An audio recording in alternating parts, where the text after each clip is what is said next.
What's up, everybody? I'm Dion Brown, your brother, your friend. I am, of course, the host of the Man versus Brand podcast. So I want to talk to you guys about something that's been really on my mind in the past few days, and that's legacy. I think a lot about legacy now at this point in my life, more so than I think I ever had. I think legacy at one point was maybe ego in the way that I thought about what's this imprint that I want to leave on the world that I want to be remembered by? What are the things that I'm going to affect in this universe so that I can be remembered fondly? And like, how big of a footprint could I actually leave? Now, legacy feels more like, how many positive impressions have I left? How many lives have I changed? How have I affected this world in a positive way? And what are the vestiges of that? What has my life journey not accumulated to, but actually felt like for others who had witnessed or been touched by it? And I think that legacy is one of those things that, as we mature in life, as we mature in business, as we mature with our teams, with our families, with our loved ones, with our friends, we start to be able to piece together what that thing might actually look like. I think in the latter part of our lives, it may be a sense of, what does a funeral look like for me? Who shows up? I think earlier in our life, it's how many business cards will my name appear on? How will I top business? At this point in my life, it's how many conversations like the one that you're about to listen to right now can I have with people that I enjoy having conversations with?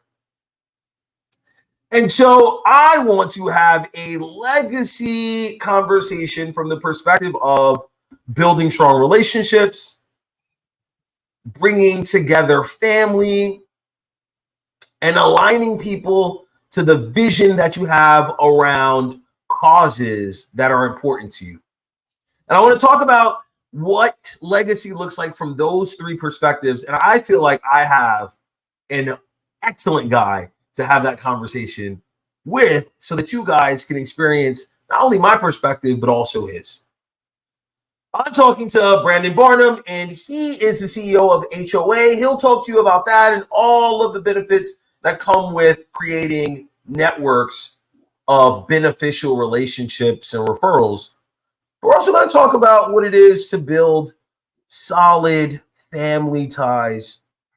And more importantly, what does it look like to figure out the things you want to champion and bring together people for that cause? If you guys are interested in this conversation, then I welcome you to sit back, relax, grab some popcorn, a drink, get into a nice stride on that treadmill, and listen on. It's going to be a great conversation. Brandon, what's going on, buddy? How are you? What's going on, Dion? I can't wait to this conversation, man. It sounds like fun. Absolutely, man. So why don't you start by telling us a little bit about you and about HOA? Yeah, so HOA.com, we are creating a real estate platform, a platform for homeowners. And really, our tagline is connecting communities. We're building a platform that's like Nextdoor meets Angie's List meets Zillow. So everything the homeowner needs in one place, and we connect homeowners to professionals they can trust. So that's what we're doing. But, for me, that all started because I was in the mortgage business back in my 20s, because quite frankly, I became a single dad. I got custody of my son at 24, and man, I had to make a change and make it fast. Unfortunately, I found the mortgage business, and that changed my life. It's interesting that we're having a conversation about legacy, and the lens through which you're being introduced in this conversation is about connection and how connecting with people that you trust creates beneficial relationships for all parties. How much of who you are today was formed by relationships that you fostered early on in your life when you were 24 years old and staring at being a dad? And how did those relationships, those pivotal relationships at that point really help to form the man that you are today? Oh man, it's huge. It's huge. Like my wife and I have been together almost 30 years. We're about to celebrate our 26th wedding anniversary, right? So that's my oldest, strongest relationship there is. But I think about professionally, and like my mentor, Mark Victor Hansen, the guy who wrote Chicken Soup for the Soul, he's been mentoring me for 19 years now. And that relationship, investing in that relationship over almost 2 decades, has led to incredible adventures and opportunities, and all because I've invested in that relationship.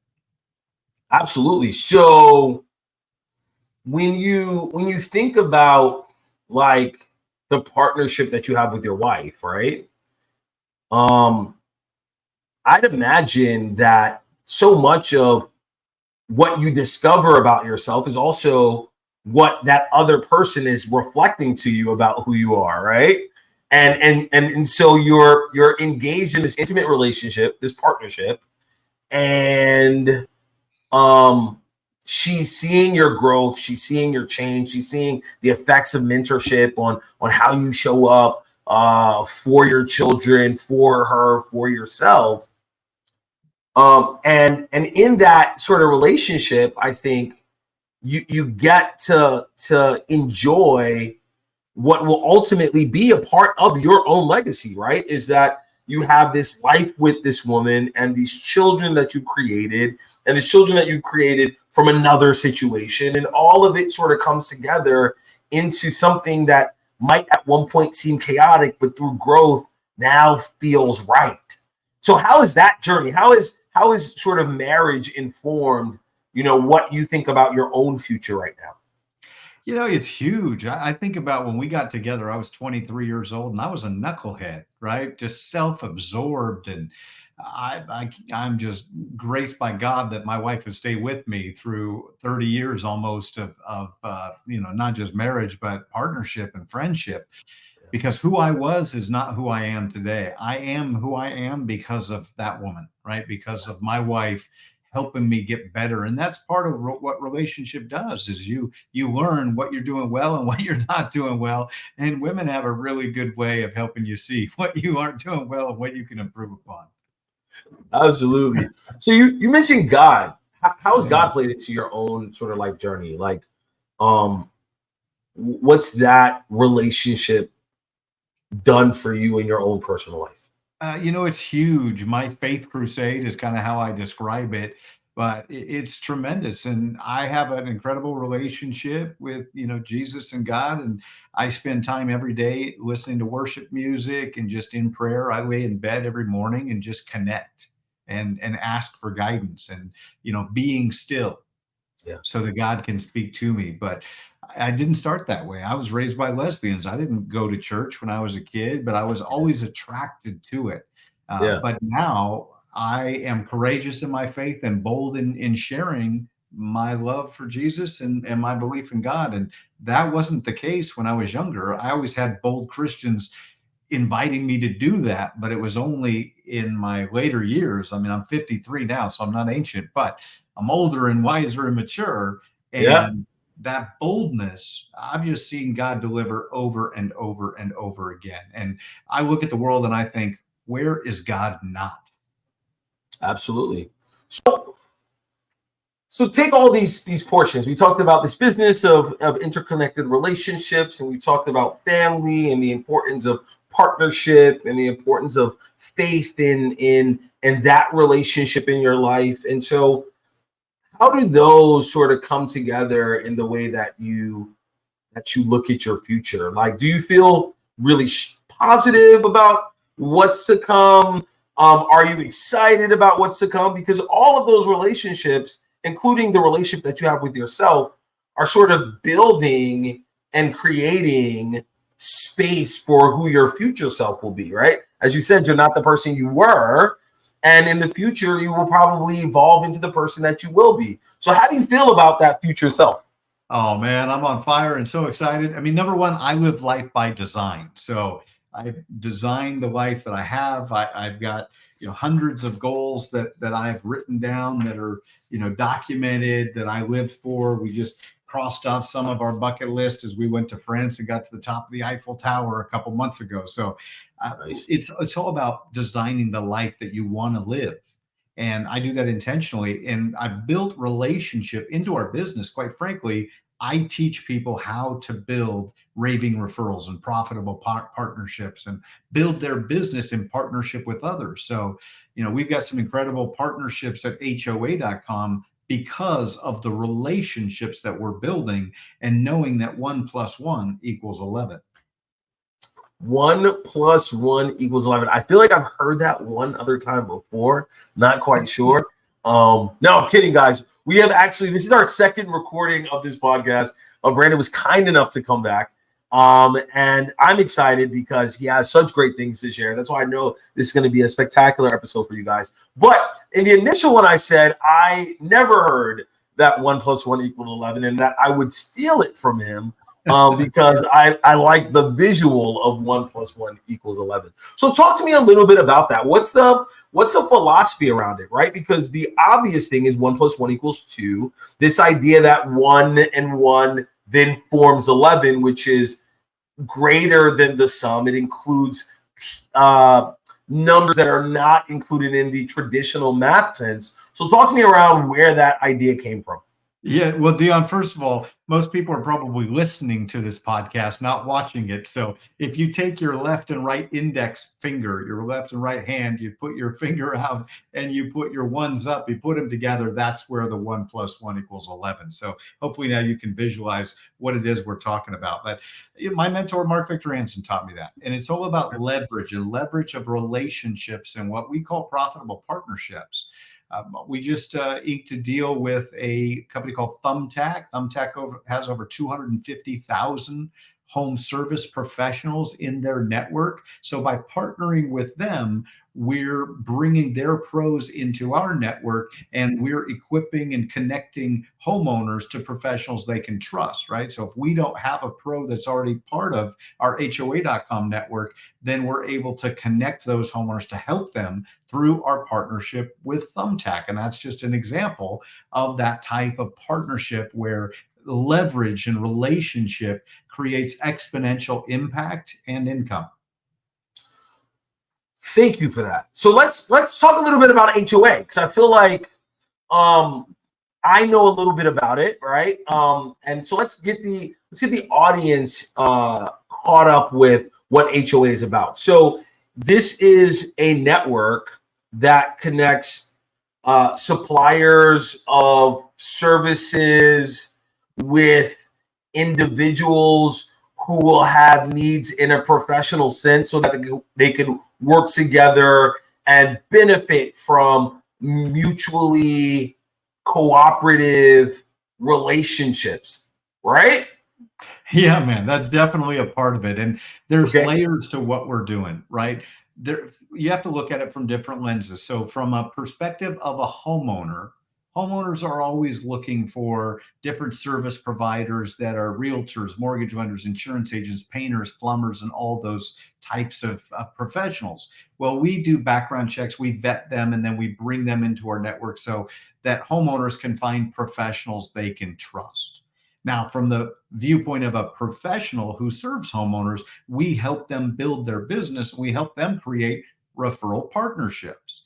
Personally, I was in the mortgage business for 12 years, and I learned that if I could partner with and add value to other professionals who are serving homeowners all the time, then they would refer me and my business would grow. So we teach a team approach to marketing and really to serving their clients so that a client for one can become a client for all.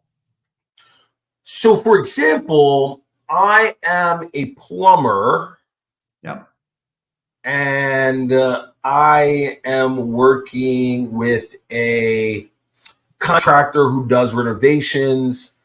That contractor is ready to put something on the market. I know a great realtor who's in a part of my network. Now I'm, as the plumber, referring to the contractor, the realtor, to say, hey, I think this person can get this house on the market and get you a really great price for it. And everyone is now benefiting from this relationship, but they're also now incentivized to also, when it's time to bring business, to then refer me business because we've created that sort of relationship, right? Yeah, absolutely. They work together, right? Because if you think about it, that plumber's out there talking to homeowners every day. Yep. And in those conversations, the homeowner might be saying, hey, do you do any repair work? Do you do any renovation work, right? Or who do you know that does this? And Yep. so that plumber then becomes a referral scout. They're on the lookout for opportunities to add value to the other people they know, like, and trust that are going to do a great job for the homeowner. And likewise, while the homeowner is promoting the realtor, for example, or the contractor in the example you just gave, they're helping each other grow their business, and they're exchanging referrals back and forth rather than being like a lone wolf or the lone ranger. So in the way that I'm describing legacy, I think about it as sort of this idea around your footprint, but also in a way like your brand, right? If brand is what people say about you, right? What people say Yeah. about you, whether it's in print, whether it's verbally, whether it's through referrals, right? It's what people understand about your business, not necessarily what you say about your business. What you say about your business is how you position it. That's not necessarily your brand, right? So you can say I do X, but if in fact you do Y, then your brand is Y. It's not in fact what you say, right? And so legacy in a way becomes the over time understanding of what that brand looks like and stood for, what its core values were, what its mission was about, how successful that mission was. That ultimately becomes the legacy. And so, like, it is a part of the mission of HOA to create not only relationships, but to empower people to have strong brands and strong legacies within their communities by interconnecting them with people that are also working and living and aligned to the same value system around customer service or hard work or finished product. Is that a part of what you guys are doing over there? Yeah, man, 100%. Right? People don't care what you say about yourself. They care what other people say about you. So, as far as your brand reputation, what matters most is that you take care of people and that they're thrilled with your services and they tell everybody about you. That's how you really grow a big business. But when it comes to legacy, I think that's all about who you're being and who you're impacting, right? The difference that you're making for others. And I was just on a call. We're launching the Christian Business Alliance, which is like a networking organization for believers in business. And we were talking about the fact that when you're a business owner or a leader, people are watching everything you do and say. That becomes your legacy. You think about your children.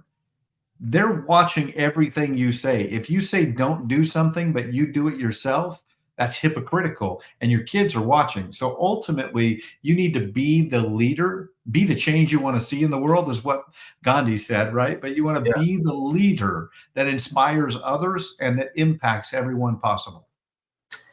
It's funny that you mentioned that because my standpoint as a leader has always been, don't ask me how great of a job I've done.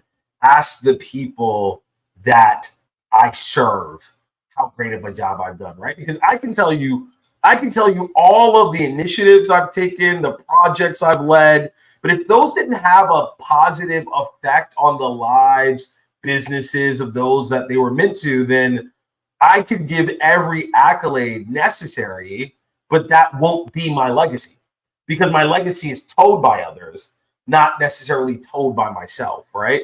And so it's so interesting, I think, and I think the same way as a father, right? You can ask a bunch of fathers how well they did as a father, but when you ask their children, you get a broader sense of who that person was, specifically when they weren't conscious that they were being monitored or watched or followed, right, by their child. And so I 100% agree with you.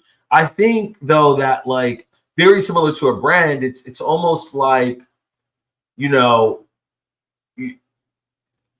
it's it's it's it's the it's the it's the opinions of others aside from the outliers that will sort of determine what the end kind of speaking points are around what you do. And as much as we would like to, you know, think on, philosophize around, pontificate on our own existence and what that's meant and what we've done and, you know, what effect we had, it really comes down to those who knew us the best. I think you find even I think I don't know if you how much you know about this, and this isn't. I love what the man has done, but I think it's interesting when you hear the difference between Steve Jobs, the man that we knew from Apple, and Steve Jobs, the father for his daughter, and you hear about the difference between the two men, and in a way, it's like you could do all of these great things for all of these people that never knew you, but how strongly did you show up for the people who required the most actual investment from you, right? And so our legacies are sort of a mix, I think, of both what we do and the lives we touch, but also how well we serve the ones who required us to sort of input into their lives. Yeah, it's huge. You know, you hear about somebody tarnishing their legacy. And I think just to use your example, the way that Steve Jobs treated his daughter tarnished his legacy. He was a great man. He created great products. And well, he was a great man because he created great products. He changed the world. And so his impact was profound. But was he really a great man? Right? The way that he treated his daughter would lead you to question that. And so I think the legacy is the totality of the impact that you've made and the relationships that you've built. And, you know, I always believe there's a thing called karma credit, and the way that we treat everyone matters. I'm often reminded of that when I meet somebody on the street or I see somebody and they're kind of annoying or my initial response isn't positive to them. I go, wait a minute, that person matters just as much as me. Yeah. And I think to your point, like I think that oftentimes the success in relationship building is not necessarily in the most obvious ones. So for instance, guys, like I think that like oftentimes in trying to, let's say, get an appointment with a high level executive, sometimes being kind to the receptionist will get you further than trying to wine and dine with drinks and gifts. Like sometimes you have to know, sometimes being kind to the people that seem invisible will have a greater effect on your ability to be to create relationships or to be in alignment with people than what may be obvious. For instance, as a real estate example, I would tell folks who worked under me in real estate to make sure that you speak to the doorman. So the doormen usually have like a really good sense of what's happening in the building, who's to move, who's not about to move, who's putting up their listing and just kind of wanting to show, like talking to the folks and engaging with folks that may not necessarily be obvious to your mission or to what you're trying to gain or what you're trying to do. Being kind to those people can have such a great effect on you actually being successful at what you're attempting than to overlook those individuals for the person that is the most obvious and direct connection to what you're trying to do. Greeny, what do you think about that? What do you think about that? Man, I think it's huge. I think it's huge. I think the reality is when it comes to legacy, the first and foremost is your family, right? Yeah. How are you impacting your family? And then if you're in business, it's how are you impacting your team and your community? One of the things that we're passionate about at HOA.com is connecting communities. And we've got a vision for neighborhoods where neighbors actually know each other again, and they get together and do fun things. And so we create events that local HOAs, homeowner associations, and communities, homeowners, actually do and hold in their local neighborhoods, like ice cream socials or barbecues, where people actually come together and get to know each other. And sometimes the legacy that you leave is how you treat your neighbor. So treat every person the way that you want to be treated.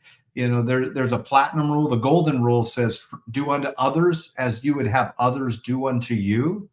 The platinum rule is do unto others the way that they would have you do unto them. Treat people as they would like to be treated.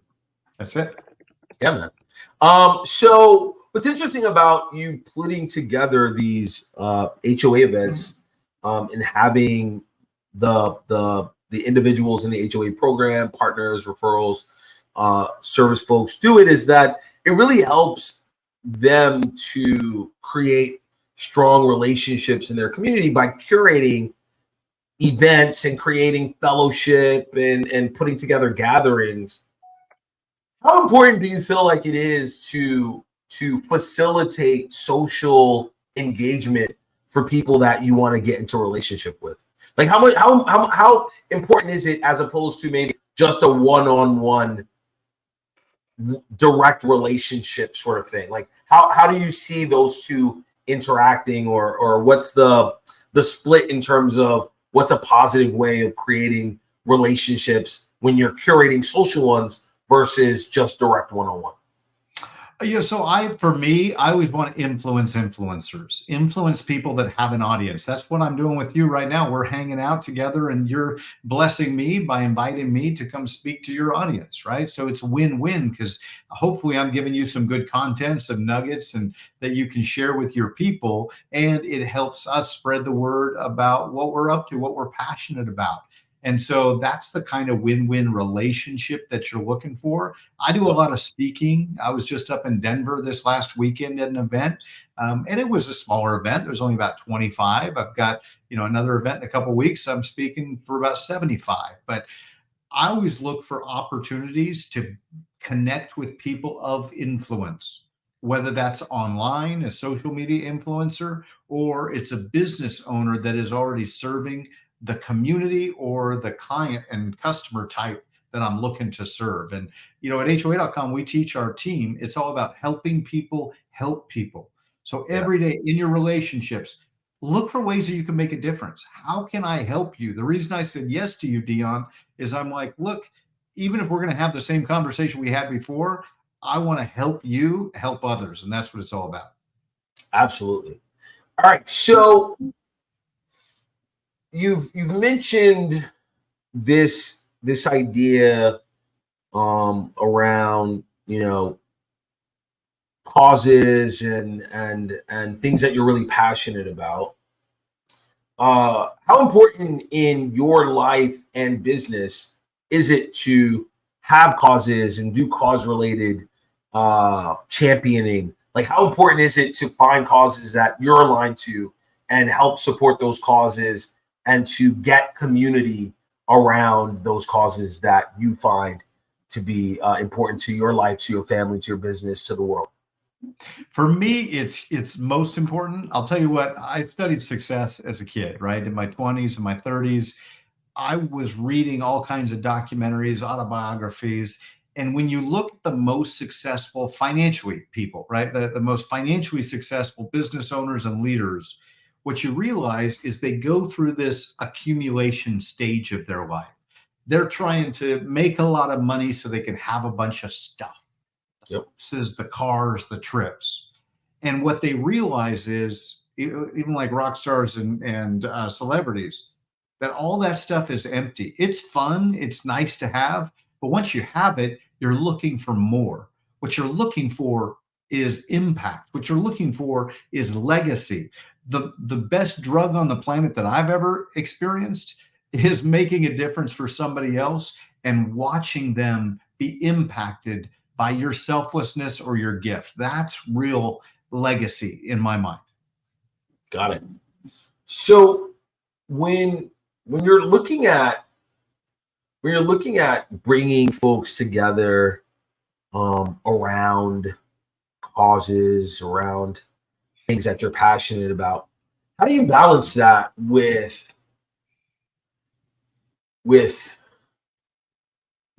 also understanding maybe some of the nuances around your relationships, right? Like I know folks that will hit me up all day about this organization, this charity, this thing. And in a way, it feels like our relationship becomes determined by those things, not enhanced by those things, right? Where I feel as if like, hey, are you connecting with me because you want me to be a sponsor? You want me to be a donor? Or like, are we going to have a phone call very soon? So how do you in your own personal life balance between being passionate about a cause and wanting to bring people in around a cause, but also not segregating them in a way that it becomes so cause driven that it influences the nature of your relationship? Yeah, I think it's a good question. I think it's really about what's important to you, right? Yeah. What calls you? The reality is there's a million different causes and charities that you can get involved in. And you've only got so much time, you've only got so much energy, and you've only got so much money to be able to support charities and causes that you're most passionate about. So you've got to really get real about what matters to you. Like my wife is crazy over dogs.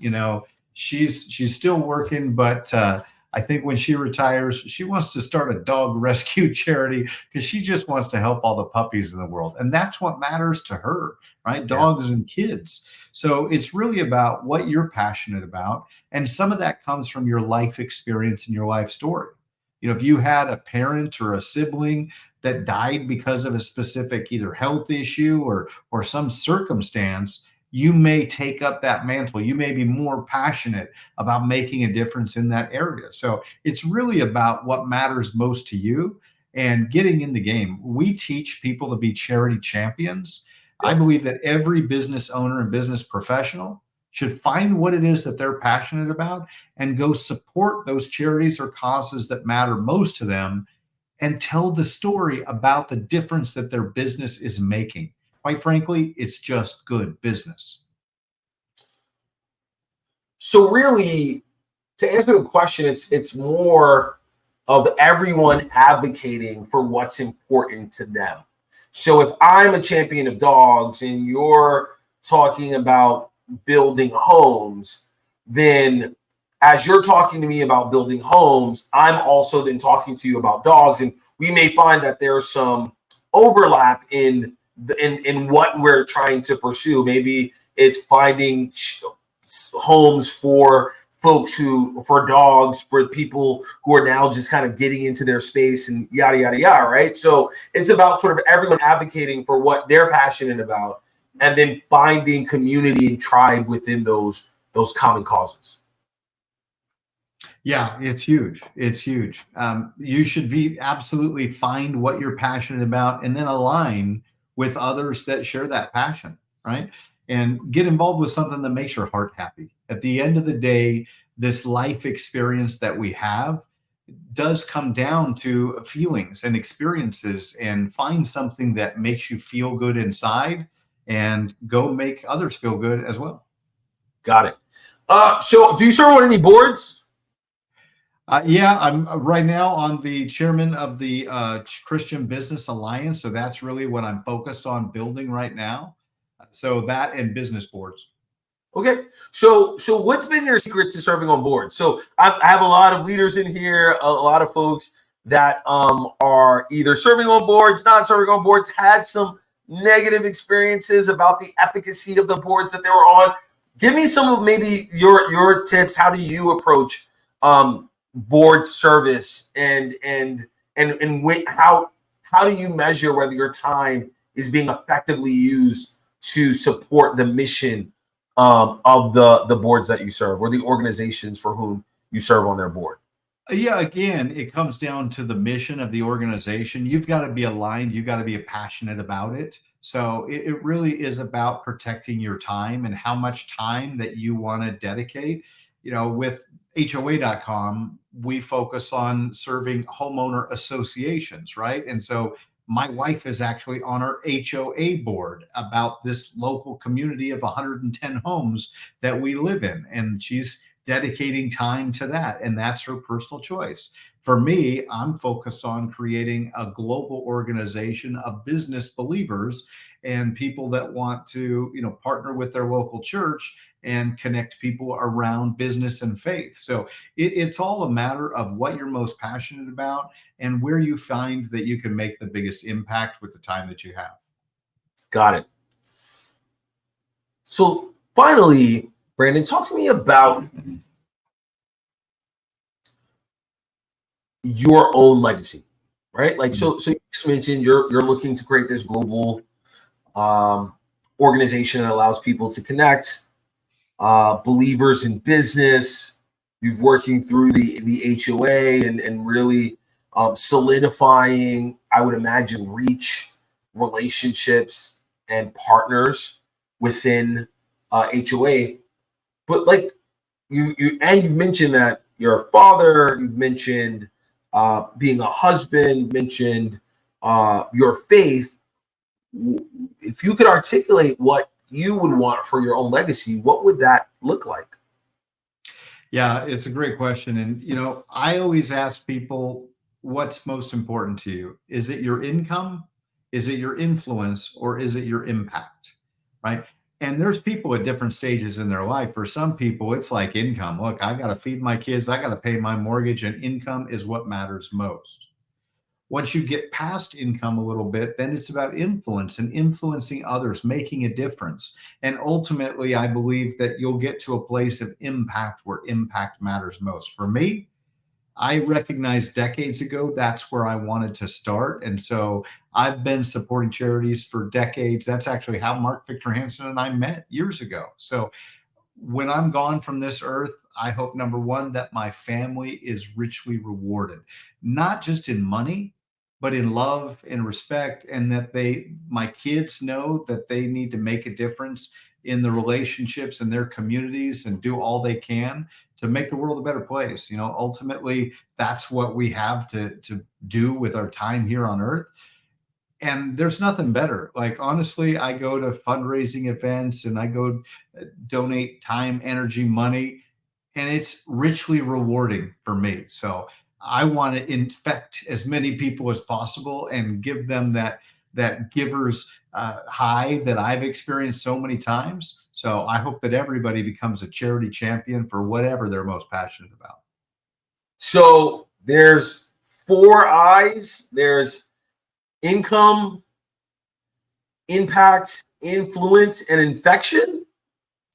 Well, I never thought about it like that, but I like it. So it's income, impact, influence. All right. Yeah.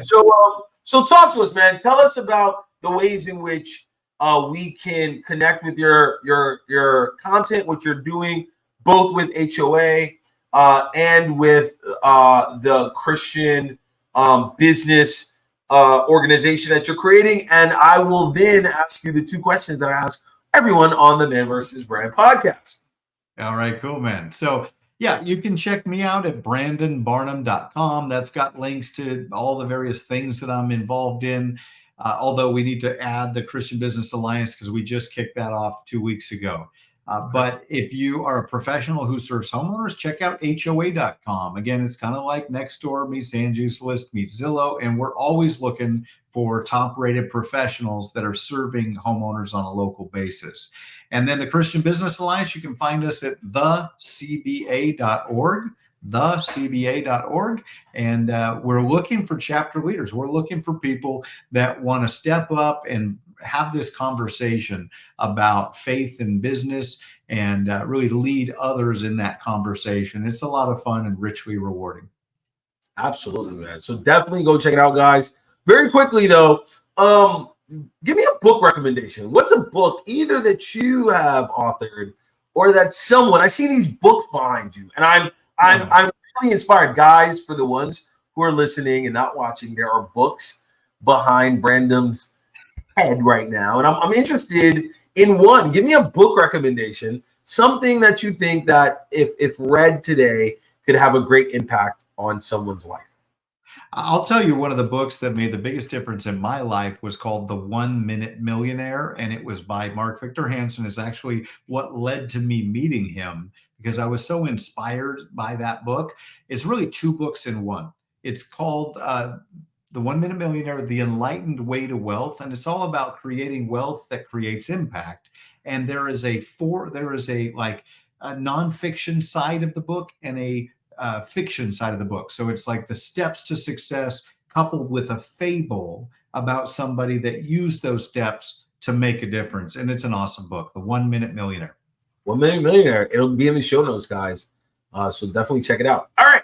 So I have two questions I ask everyone on the Man vs. Brand podcast.